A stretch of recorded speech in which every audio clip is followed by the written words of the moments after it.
I sat at that long oak table while my mother raised her glass and beamed. Your brother's wedding was flawless. The whole family laughed, their eyes sliding toward me like I was the leftover no one wanted. Someone joked, "When will it be your turn? You're nothing but used material." My hands trembled, but my smile didn't break. I let them laugh, then I dropped the words like a knife. It already happened. You just weren't invited. The laughter died on their lips, silence pressing in. What none of them knew was that my secret wasn't the only one waiting. When you grow up in a family that worships perfection, you learn early which roles are available and which ones are already taken. My brother Ethan was the golden boy from the moment he could hold a baseball bat. His trophies lined the mantel, gleaming cups and medals polished every Sunday. My mother would guide visitors straight to them, her voice swelling with pride. "Ethan's been busy," she'd say, and she meant it as proof that our family story was unfolding exactly as she wanted. My name rarely made it into those stories. At Christmas, when she typed up her annual holiday letter on heavy cream stationery, Ethan's grades, promotions, girlfriends, and trips filled paragraphs. I usually got one line, "Marin keeps busy with her projects." No mention of the mural I painted on the side of the community center or the grant I won to run art programs at the middle school. Just projects like my life was a messy pile shoved into the corner. But what stung wasn't just the omissions, it was the ease with which they erased me. My mother's smile never faltered, her silver bracelets jingling as she set the table for Thanksgiving, making sure Ethan sat at the head, his stories carrying through the room while mine disappeared into the clink of dishes. My father, quiet and steady, rarely corrected her. He hid in silence, sipping his coffee, nodding along. I think part of me always hoped he saw more, that behind his silence, he kept something for me. But when you're constantly overlooked, hope feels like a dangerous habit. That night in Bend at the oak table, it was the same. My mother's voice was syrupy with pride when she declared Ethan's wedding flawless. The mountain backdrop, the string quartet, the choreographed toasts, it was her masterpiece. The rest of the family joined in, replaying the moments, laughing at inside jokes from a night I wasn't invited to. They didn't notice my hand tightening on the napkin in my lap, or maybe they did and enjoyed it. It wasn't the first time they'd staged a performance without me. Months before, when the wedding invitations went out, I checked my mailbox every day, convinced an embossed envelope must be waiting. When it never came, I finally asked. My mother's tone was airy, dismissive. "We assumed you'd be busy with work, dear. School schedules are impossible," Ethan chimed in. Too smooth as ever. "We thought it might be complicated you bringing someone." They spoke as if my absence had been a courtesy, a favor. The neatness of their excuses hurt worse than a blunt rejection. The truth I had married Jonah 6 months before in a courthouse ceremony with only 2 witnesses and a bouquet wrapped in butcher paper. My mother knew. I'd sent her a photo of us mid-laugh, my veil blowing in the wind, Jonah's arms steady around my waist. She never answered. My father never called. The silence was louder than words. It was their way of saying, "This doesn't fit our story, so it doesn't exist." That's why when my cousin leaned across the table in Bend and grinned, "So Marin, when's your turn?" I didn't flinch. When Ethan's best man smirked and muttered about used material, I kept my glass steady. I'd learned their favorite stage was my silence. But that night I broke the script. "I'm already married," I said. 4 words, calm, even deliberate. They didn't just fall into the room, they detonated. Forks froze. My mother blinked as though she hadn't heard right. Ethan's wife shifted in her seat. My father cleared his throat but said nothing. It was the first time I'd watched my family lose control of their own narrative, and for a split second, I tasted freedom. What they didn't know then, and what you're about to find out, is that my secret marriage was just the beginning. Because the deeper betrayal wasn't about a wedding left unmentioned, it was about what they were willing to steal next, even from the most vulnerable person in the room. 2 days after that dinner in Bend, my father sent me a short email. Just 5 words, "Can we talk? Just us." I stared at it for a long time, my cursor blinking like it was daring me to hit delete. For years, his silence had been the glue holding my mother's control in place. but curiosity tugged at me, so I wrote back, tomorrow. Fuller's Coffee, 10 a.m. The next morning, I slid into the red vinyl booth across from him. The place smelled of bacon grease and burnt espresso, a diner that hadn't changed in decades. He looked older than I remembered, his shoulders, slumped hair, thinner. He reached into his coat and pulled out an envelope. Inside was the photo I had mailed months earlier, the one of Jonah and me on our courthouse wedding day. The edges were worn, creased like it had been unfolded and refolded too many times. I couldn't throw it away, he said quietly. Your mother said it was disrespectful, but it looked real. And I wanted to keep one thing that was yours. For a moment, I couldn't speak. My throat tightened. I had wanted so badly to believe someone in that house saw me. Is he good to you? My father asked, his voice rough. Yes, I said firmly, better than being invisible. He nodded but didn't promise change, didn't vow to stand up for me. He just sat there, his coffee cooling his silence, too practiced to break. That's when I realized something: my mother's erasures weren't accidents. They were choices, and my father's quiet wasn't ignorance. It was compliance. A week later, a cream-colored envelope leaned against my apartment door in Portland. The family crest embossed in gold at the corner, no return address. My stomach dropped before I even opened it. Inside was the wedding album, Ethan's big day, preserved in glossy pages and scripted captions. At first, it was predictable: the lakeside ceremony, the rehearsal dinner, the perfect smiles. But then I froze on the family portrait. Everyone was arranged in careful rows. And there, standing between Ethan and my parents, was a dark-haired woman in a dress similar to mine. Not me, but close enough to fool someone glancing quickly. Beneath her face, in elegant calligraphy, was my name, Marin Ellis. My breath caught.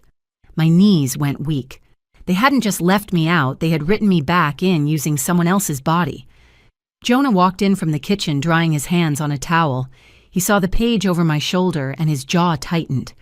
They replaced you, he said, his voice low. That means they knew you mattered. I wanted his words to comfort me, but they scraped raw.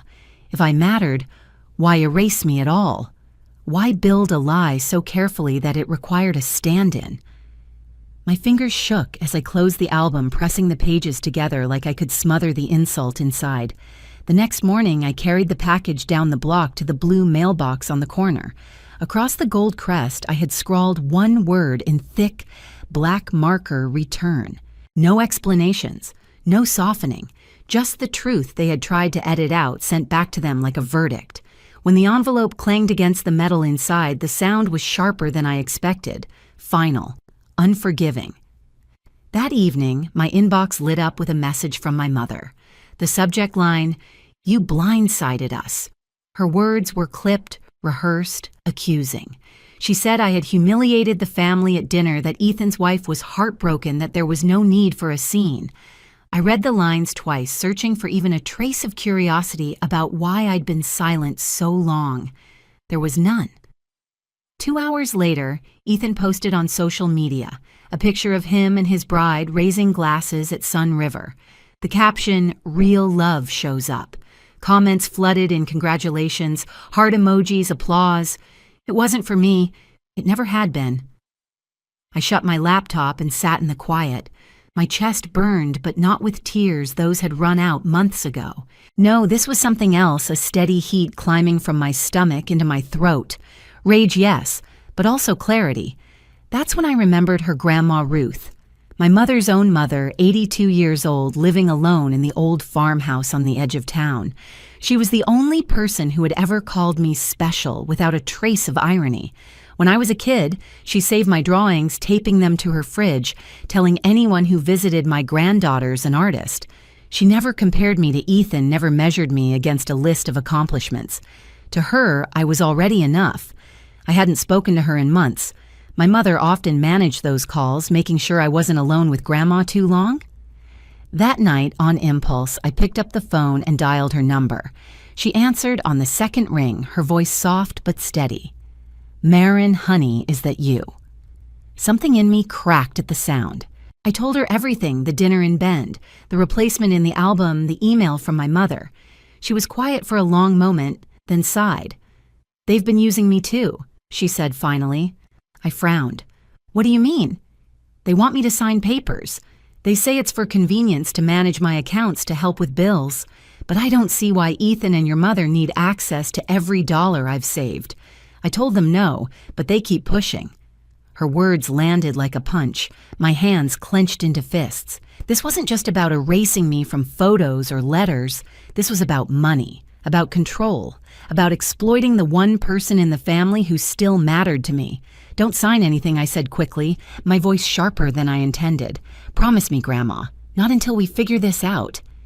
She hesitated, then whispered, "I won't. Not if you're with me." That night I sat by the window of my apartment, Portland streetlights glowing in rows.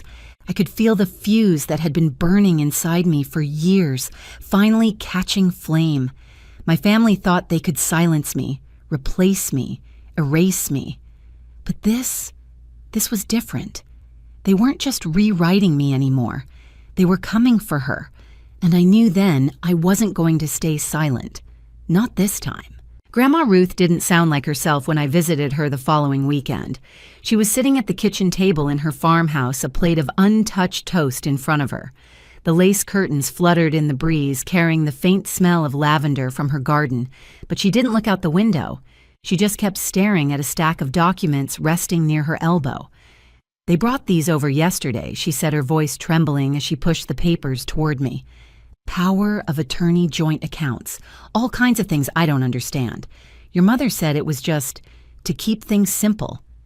But Marin, I've kept my own checkbook balance since I was 16. Why now?" I flipped through the pages, my stomach tightening. Legal language sprawled across each line, thick with clauses meant to confuse. Buried inside was exactly what I feared. If she signed, she'd hand over control of everything she owned: her house, her savings, her future. My chest ached. I looked at her fragile hands resting on the table, the veins blue against paper-thin skin. These were the hands that had braided my hair for school-needed bread on Sunday mornings, clipped roses in her yard, and now those same hands were trembling under the weight of betrayal. "Grandma," I whispered, my throat raw. "They're trying to take everything from you." Her eyes watered, but she nodded like she already knew. I thought maybe I was just being paranoid, but hearing it from you, it makes sense. I always wondered why they were so eager to plan Ethan's wedding here while telling me not to worry about costs. The rage that had been smoldering inside me snapped into focus. This wasn't only about me being invisible or erased from photos. This was elder abuse, financial exploitation. It had a name, and it was illegal. That night, back at my apartment, I searched until my eyes blurred. Page after page of state laws, articles, forums filled with stories of sons and daughters draining their parents' accounts. Elder financial abuse, the words glowed on the screen. It was like a cold knife of recognition. I wasn't crazy. Grandma wasn't crazy. We weren't alone. I clicked on a hotline number listed at the bottom of one article, and before I could lose my nerve, dialed. A woman answered with a calm, steady voice. I poured the story out in jagged pieces: the album, the dinner in Bend, the documents, the pressure. She listened without interrupting, then said firmly, "You're right to be concerned. Don't let her sign anything. Get a lawyer now." The next morning, I walked into a downtown Portland law office, my palms sweating. The receptionist's smile was polite but distant until I explained why I was there. Her expression shifted instantly, and within minutes, I was sitting across from a lawyer named Angela Park. Angela was sharp-eyed, mid-40s, with a voice that carried weight without needing to rise. She spread the documents across her desk, skimming them quickly, her mouth tightening. "This is textbook," she said. "If your grandmother signs these, she loses control of everything. Whoever prepared this knew exactly what they were doing." I clenched my fists. My mother and brother brought them. "They want her money, her house." Angela nodded. "Then we'll stop them. Here's the plan. First, we'll draft a cease and desist letter. That puts them on notice that any attempt to coerce her is illegal.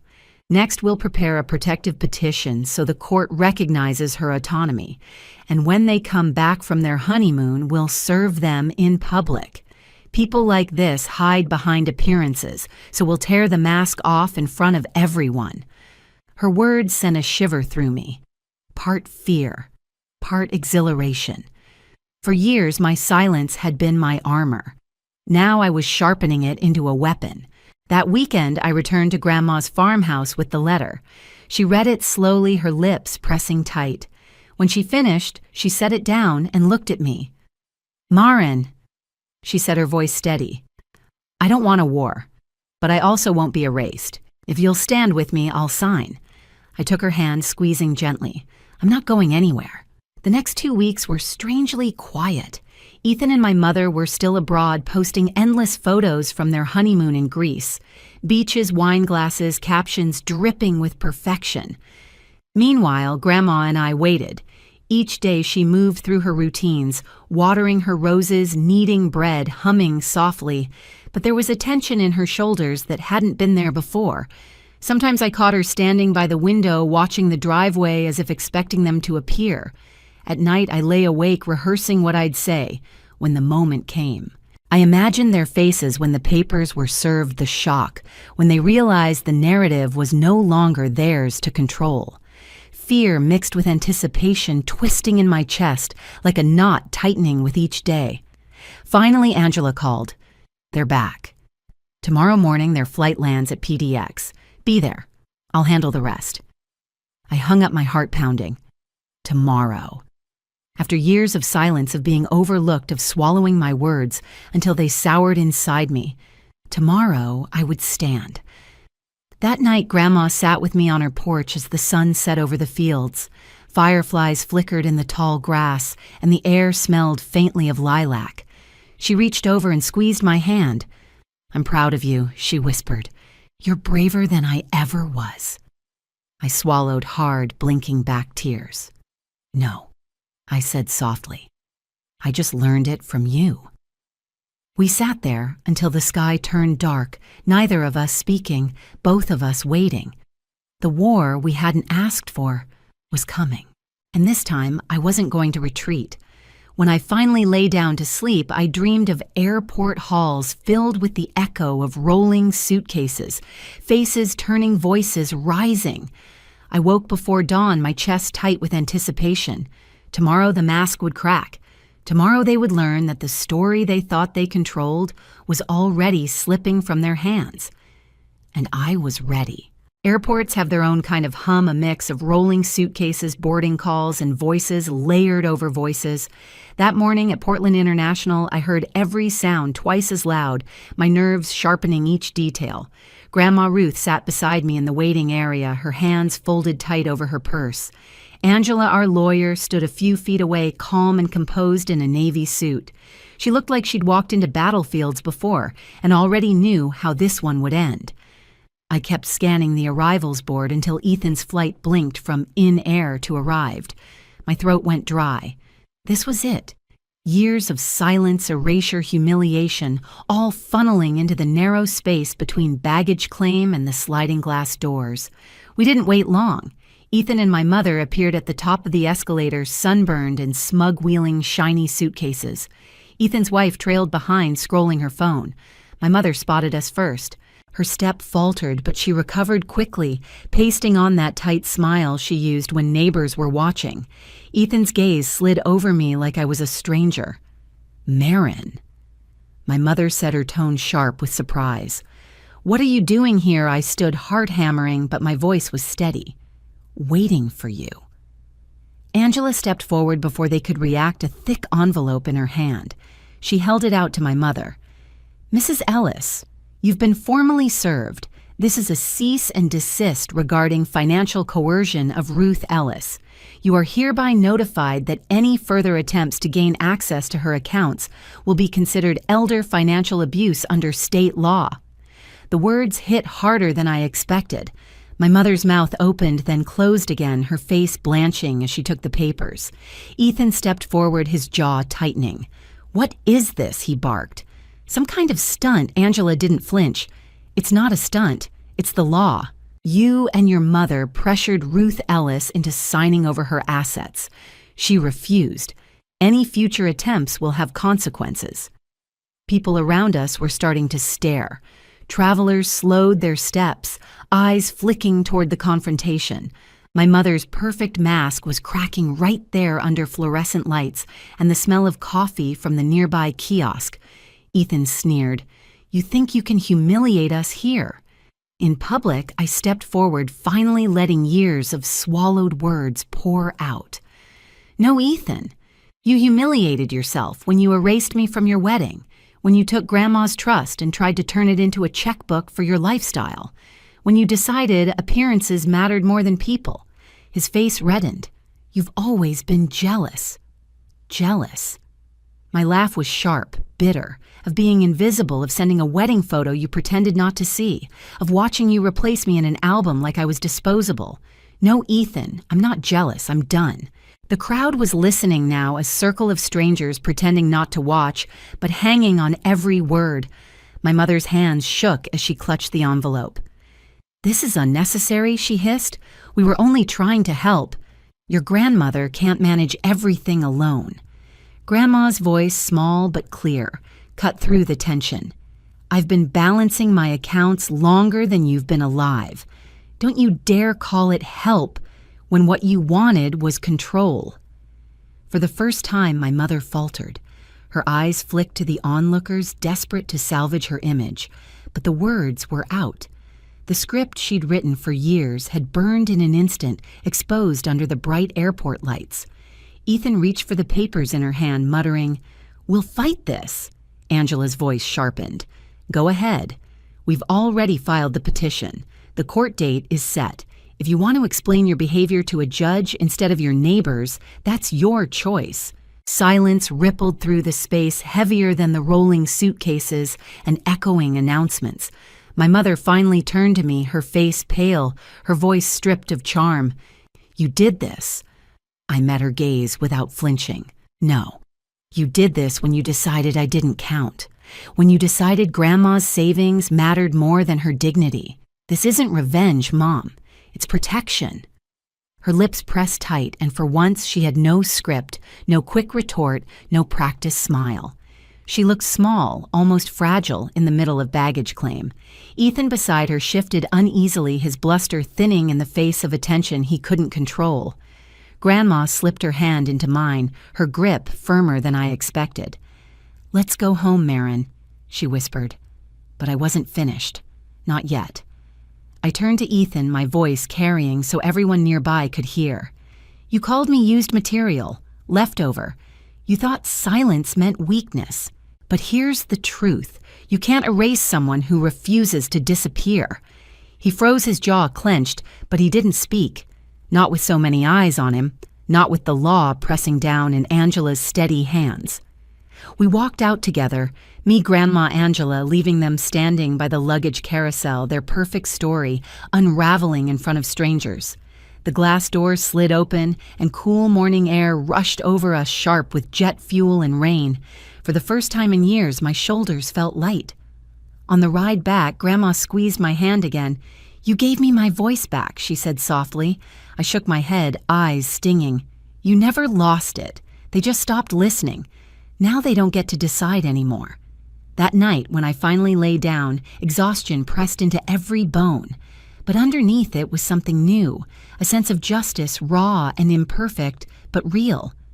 For once, I wasn't replaying what I should have said or what I could have done. I had spoken, and the silence that followed was theirs, not mine. The next day, headlines would never carry our names. Social media wouldn't care.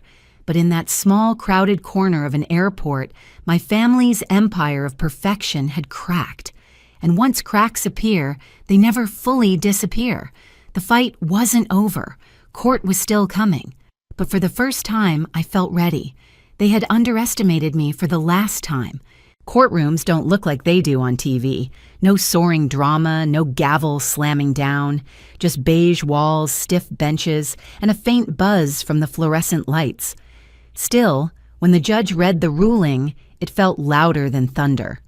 The documents my mother and Ethan had pushed in front of Grandma were declared void. The accounts and property stayed under her name, protected. And more than that, the court restricted their access, cutting off any future attempts to control her finances. I glanced sideways at my mother.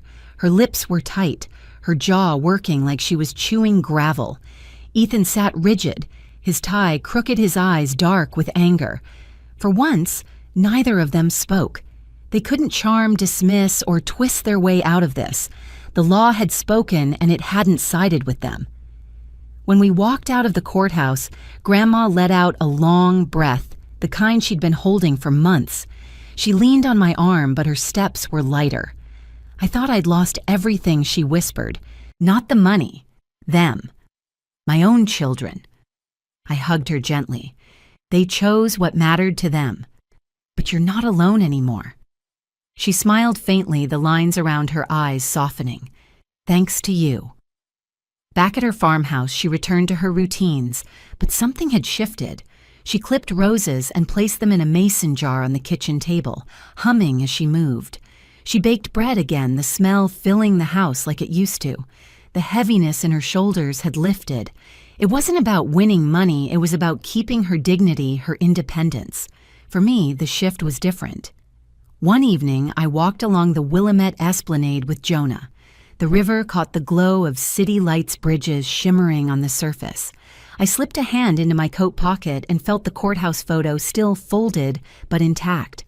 For months it had been proof of love defiance, a life I refused to let them erase. But now it meant something else. It was a reminder that silence doesn't protect you. It only gives others permission to write your story for you. I told Jonah I was thinking of applying to a nonprofit that fought elder abuse, maybe even going back to school for social work. I don't want anyone else to feel the way Grandma did, I said, or the way I did. He squeezed my hand, his thumb brushing the inside of my palm. Then that's where you're meant to be. Weeks passed.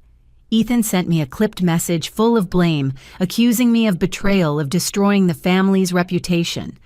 My mother wrote once a bare subject line, "Ready to talk when you are," but there was no apology, no acknowledgement of what they'd done. Just another attempt to pull me back on their terms. I didn't answer right away. Instead, I focused on the circle I had built, the friends who showed up at our backyard with pies and lemonade, the neighbors who asked about Grandma's garden, the students who sent photos of murals they were painting. That was family too, maybe the truest kind. Still, one moment lingers in me. At Grandma's table, weeks after the court ruling, she slid a small tin box across to me. Inside was a stack of my childhood drawings, crayon portraits, sketches of houses, messy attempts at flowers. She'd saved them all. "You thought you were invisible," she said, her voice warm. "But I saw you. Always." Tears blurred my vision.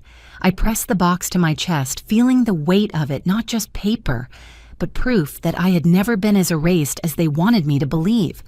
Justice doesn't erase pain. It doesn't rewrite years of silence or neglect, but it can carve out space for something new, space to breathe, to grow, to belong, without begging for permission. Sometimes I still think of that night in Bend, the oak table, the laughter swelling around me. I used to replay it with shame, wondering if I should have stayed quiet. Now I see it differently. That was the night the fuse burned all the way down. The night I stopped retreating. The night I chose to fight back. And if you've ever felt like the invisible one at the table, I want you to hear this. You're not powerless. You're not disposable. You get to choose your story, even if it means tearing up the script your family wrote for you. Looking back now, I realize betrayal doesn't always come with shouting or slam doors. Sometimes it shows up in silence, in omissions, in the careful editing of who belongs and who doesn't. My mother and Ethan thought they could erase me, and when that failed, they tried to erase Grandma too. But the truth has a way of pushing through, no matter how many glossy albums or forged signatures you stack on top of it. Justice wasn't loud. It didn't make headlines. But it came in a courtroom in a cracked mask at baggage claim in the small, steady voice of a grandmother refusing to be erased. And that's what stays with me, not the humiliation, not even the anger, but the strength that rose. when we finally stood up. If you've ever had to protect someone you love or protect yourself from your own family, know this: you're not alone. Your voice matters even if they don't want to hear it. If this story hit you in the gut, share it in the comments. Hit subscribe so you won't miss the next one. And remember, sometimes the most powerful revenge is simply refusing to disappear.